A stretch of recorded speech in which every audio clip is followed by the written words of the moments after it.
Good morning. Wednesday morning, February 2nd, 2022, New Year.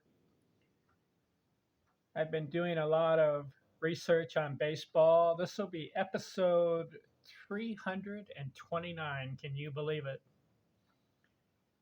I have an announcement to make.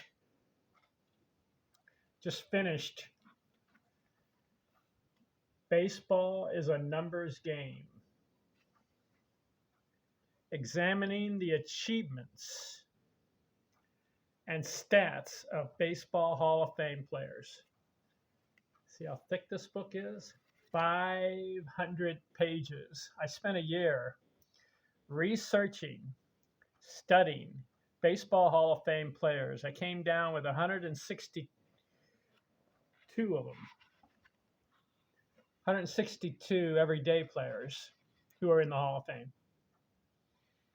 and their careers are over. And then I came up with 75 pitchers whose careers are over. I examined their achievements and stats. What do I mean? Their career numbers. Baseball is a numbers game. I self-published it. It's available on Amazon. It has, listen to this. Gotta get the right number. 84 chapters. So why am I promoting this book? There are a lot of baseball books out there. A lot of them have photographs of all the Hall of Fame players. They have the biographies. They have the World Series results. They have game results, baseball records. What I wanted to do was to look at the stats, the statistics, they say. And I want to compare them, those who are in the Hall of Fame, the baseball players in the Hall of Fame, over 240. So there is a Negro League players, they're in the Hall of Fame, but a lot of their stats are not legitimate because they didn't keep records as good as they did in the major leagues. So I went from 1870 to the present.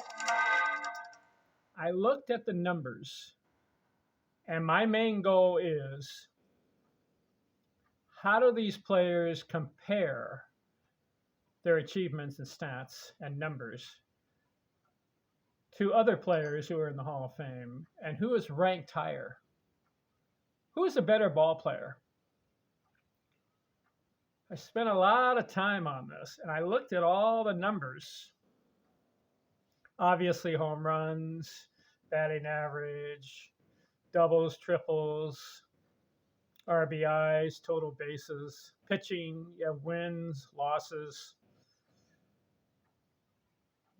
shutouts, innings pitched, strikeouts, complete games. I looked at all the numbers. Who ranks higher above others? This is an opinion. This is an observation, and it's my analysis, mine alone. So this book is me. What do I think? Obviously, you have to look at the baseball reference guide. You have to look at the numbers. Highest batting average. We all know who has the highest career batting average, Ty Cobb. Most home runs. We know who has it, Henry Aaron. Most RBIs, Henry Aaron. Most base hits, Pete Rose. Now, I cover Hall of Fame players, but I do make an exception for Pete Rose because I believe he should be in the Hall of Fame. It's a travesty. His numbers are incredible. If you look at all his, he's got the most games, most at-bats, most hits, doubles. He's up there in the top 5 in doubles. Total bases, runs scored, Pete Rose. So obviously, for me to talk about this book would take hours. So I'll divide these videos up into 3 parts. I'll cover the first, maybe even 4 or 5 parts, depending. See on the back, I list my biography, a picture of me. Can you see the picture of me? That's me. And on the cover, that's me. I'll explain this book, but it may take 5 videos. So the first video, let's just give it a try. I want to keep these videos about 15 minutes because I don't want you getting bored. Start off with a prologue. What do I say in the prologue? For analysis' sake, who do I think is the greatest baseball player of all time? The greatest. What do I mean by the greatest? Well, I get into it. How do you determine greatness? They stand out. They are recognized. They achieve something in an incredible amount of time that other players were not able to achieve. For example, hypothetically, if someone hit 500 career home runs in their life playing baseball, and they did it in 2,000 games, that is noteworthy, right? 2,000 games, and they hit 500 home runs. What if another player hit 500 home runs, but he did it in 1,500 games, 500 games less? Who's greater? Obviously, the guy who did it in shorter amount of time, right? Same with batting average. If someone has a 300 career batting average, and for 20 years he maintained 300, very good. But did you know that Ty Cobb played 24 years and he maintained a batting average 366? So who's greater, the 300 or 366? So that's what I get into. I compare numbers. So in the prologue, I start off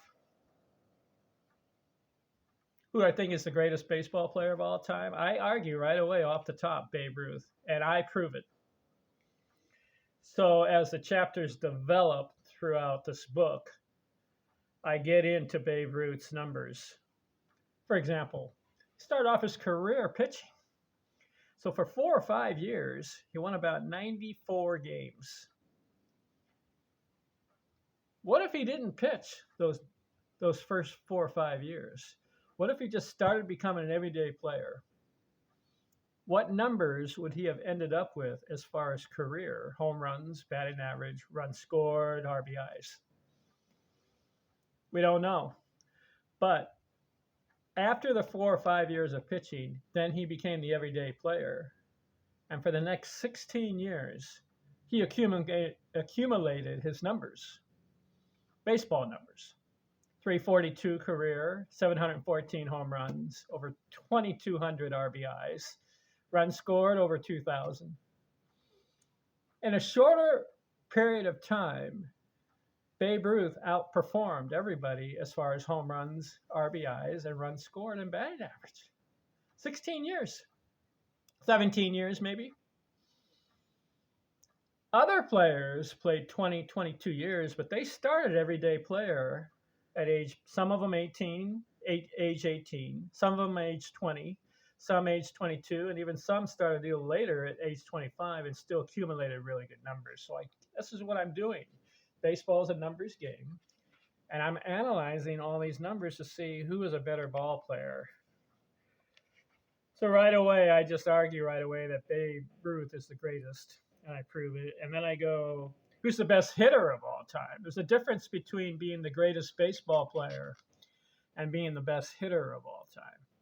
Base hits, getting on base, stroking singles, doubles, triples, home runs, career batting average. And so I argue Ty Cobb is the best hitter.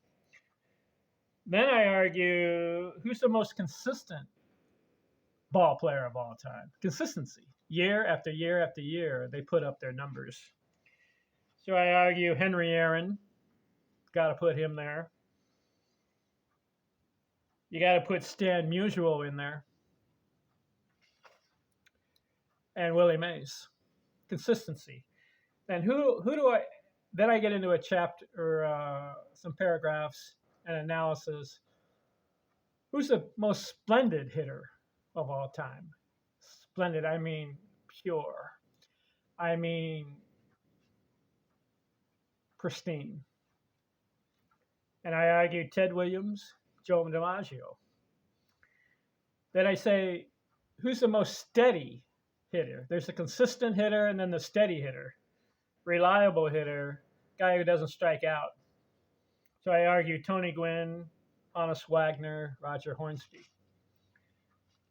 Who's the exciting ball players? I argue Ricky Henderson, Pete Rose. Then I have a paragraph. Who's my favorite? I got to go with Lou Gehrig. 2,000 consecutive games, 340 lifetime batting average. He 493 home runs. Didn't get to 500 homers, but he did. But he only played 17 years. Other guys played 20 to 25 years. Then I get into pitching. I argue the stats on pitchers. Who's the greatest? I argue Walter Johnson. Who's the most uniform, orderly, and unvarying pitcher? I argue Cy Young, Grover Cleveland Alexander. Who's the most forceful and dominating? I argue Nolan Ryan, Randy Johnson, Sandy Koufax. That little paragraph. Who's my favorite? I got to go with Christy Mathewson. 373 wins. Again, his career wasn't as long as other pitchers. I believe 17 years, 16, 17 years for Christie. Yet he wins 373 games. So in the prologue,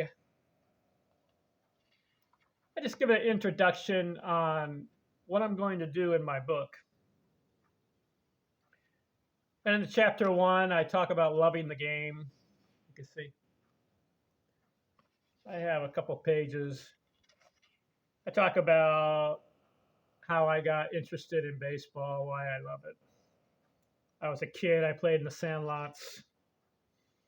Then when I got older, I coached in Little League. I had 3 sons. They played Little League baseball. I was the coach, the manager. And then when I turned 45, I joined my own baseball league, the North County Baseball League. We play hardball, wood bats, 9 innings, real baseball. But I play in a 45 and over league. And I've been playing presently, I'm in my 22nd year. I'm 67. I started at age 45 and I'm 67 now. So I've been playing hardball baseball here in North County, Vista, California, Escondido, Carlsbad, Oceanside. I play in a league going on my 22nd year. In my chapter of loving the game, I talk about I visited a lot of baseball stadiums throughout my career. And my dream came true when I visited Cooperstown, New York. Saw the Baseball Hall of Fame and toured the town. It's a great town. You got to visit it. Then I talk about baseball movies I've seen, Field of Dreams, Pride of the Yankees, 8 Men Out, some of those baseball films that were produced. I talk about books I've read, baseball books. Luckiest Man, Lou Gehrig. Other books, baseball biographies of Babe Ruth, Ted Williams, Ty Cobb, Lou Gehrig. I've read all the biographies. Mickey Mantle. Talk about other books. Got a lot. I've got like over 200 books on baseball. Analyzing the game, stats, pictures, photos, World Series, biographies. So that's how I start off the book. Prologue, introducing what I'm going to do. Then chapter 1, I talk about my history of loving the game. Chapter 2,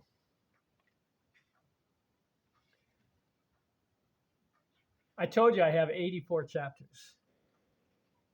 So obviously, in order to talk about each chapter and the stats, would take hours and hours and hours. But for now, I think I'll just do up to about 5 chapters in this video. Then look for the next video, part 2, baseball is a numbers game. And we'll see if we can get through this whole book. And if you want it, it's on Amazon.com. Baseball is a numbers game. Put that in by Kenneth Ardizone, Ardizzone. All right, chapter 2, title, what if total hits record? Who has the most hits? Pete Rose. But he did it in 3,562 games. So I do a what if scenario. What if other players played in 3,562 games? What would their hits be? Well, in order to do it, what you do is you take the games they played and how many hits they got. 100 games, 100 hits would be 1 hit per game, right? If they have 200 hits in 100 games, that's 2 hits per game. So I looked at all the Hall of Fame players. There are 162 of them. Who had the highest ratio of hits per game? You want to know who? Ed Delante came in number 1, 1,837 games. He accumulated 2,597 hits, 1.41 hits per game. So if you played in 1,837 games, what you do is you subtract that by the 3,562 games that Pete Rose played. So you add another 1,700 games. So now he has 3,562 games, right? Multiply that by 1.41 hits per game. You add the hits. He came out number 1 as far as the best ratio of hits per game. Ed Delante. Number 2, Sam Thompson. Number 3, Ty Cobb. Number 4, Willie Keeler. And number 5, Jesse Burkett. And then I go through all 162. Who came in number 162? Ray Chalk. He only had 0.76 hits per game, which is less than a hit a game.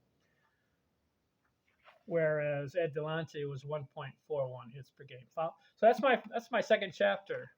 What's my third chapter? What if total bases record?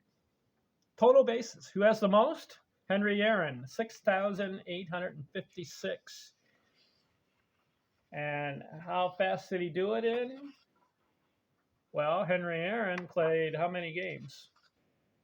3,298. So if the other ball players who are in the Hall of Fame played 3,298 games, how many total bases would they have had? You know who came in number 1 as far as the best ratio of total bases per game? Lou Gehrig. He played 2,164 games and had 5,060 total bases. So add the games, because Henry Aaron has the most, right? Henry Aaron, 6,856, but he did it in 3,298 games. So you got to add more games for Lou Gehrig in order to match the same number of games that Henry Aaron played. Do his ratio. He had a ratio of 2.33 bases per game, Lou Gehrig. Comes out number 1. 2, Babe Ruth. 3, Joe DiMaggio. 4, Hank Greenberg. 5, Sam Thompson. Where did Henry Aaron end up? He was number 12 on the list. He gets the credit. He has the most bases, but he did it in 3,298 games. All the other guys didn't get that many games. You got to add the games, multiply their ratio of bases per game in order to see where they rank. What do you think? Is that a fair way to judge who's a better ball player as far as hits, total bases, and then my next chapter, which is interesting, total home run record. What if? Well, we know that Henry Aaron has the most, 755 homers, but he did it in 3,298 games. Babe Ruth had 714 homers. He's number 2. But Babe only played 2,503 games. Henry Aaron has 700 more games, and yet only about 41 more home runs. Who's the better home run hitter? You got to give it to the Babe Ruth. Is that fair? I think it is. Babe had 714 homers in 2,503 games. Aaron had 755, but it took him 3,298 games. What do you think? So who's the better home run hitter? Babe Ruth, and he averaged .285 homers per game. If he played 2,503 games and had 2,503 homers, that's 1 homer per game, so it would be 1.00.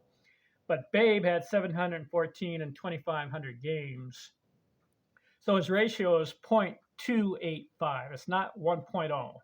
It's less than 1.0. It's about 1/4 time of homers per game, but he comes in number 1. So if you add the games, he would have ended up with 941 homers. If Babe Ruth played the same amount of games as Henry Aaron, his ratio would accumulate that his total career home runs would be 941. He's number 1. Who's number 2? Ralph Kiner. 3, Jim Thome. 4, Hank Greenberg. And 5, Ken Griffey. And then the 5th chapter, what if total runs batted in record?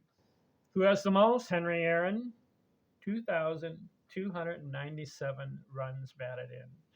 Took him 3,298 games.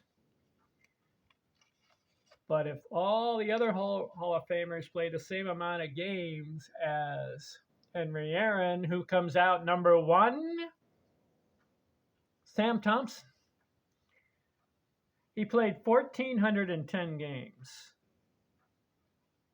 and had 1,308 RBIs. That is .92 runs batted in per game. Almost 1 run batted in for every game he played.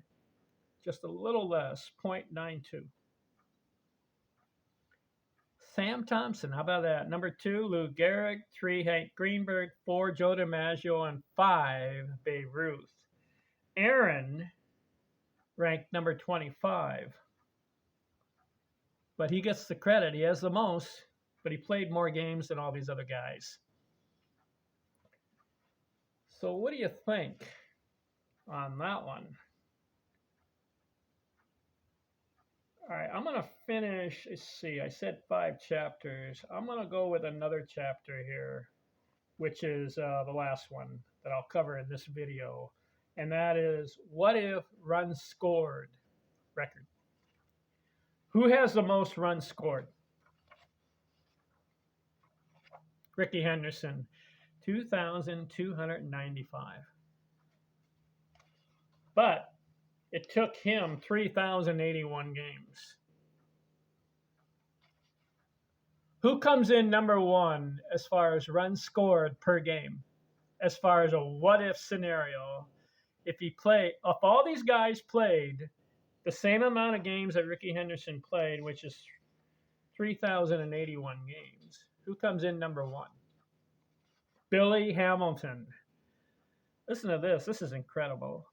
He played 1,594 games and he scored 1,679 runs.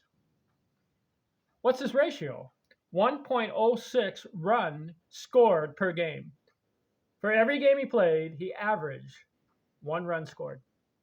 Incredible. 2, King Kelly. 3, Sam Thompson. 4, Hugh Duffy. 5, Lou Gehrig. What do you think of the what-if scenarios? Hits, Ed Delante. Total bases, Lou Gehrig. Home runs, Babe Ruth. Runs batted in, Sam Thompson. And runs scored, Billy Hamilton. What if all these guys played the same amount of games and played in the same era, the same time travel dimension ball fields, and all 162 had the opportunity to show what they're worth? Who comes out on top? According to what they were producing in their career, these guys are ranked number 1, 2, 3, 4, 5, and all the way through 162. And I list all 162 rankings. What do you think of that? So baseball is a numbers game. All right, this is the first video. I don't want to keep you too long. Check in with the next video. We'll do part 2 on baseball as a numbers game, and I'll go through all the chapters. A lot of these chapters are hilarious. Thanks for watching on February the 2nd, 2022. I'm out.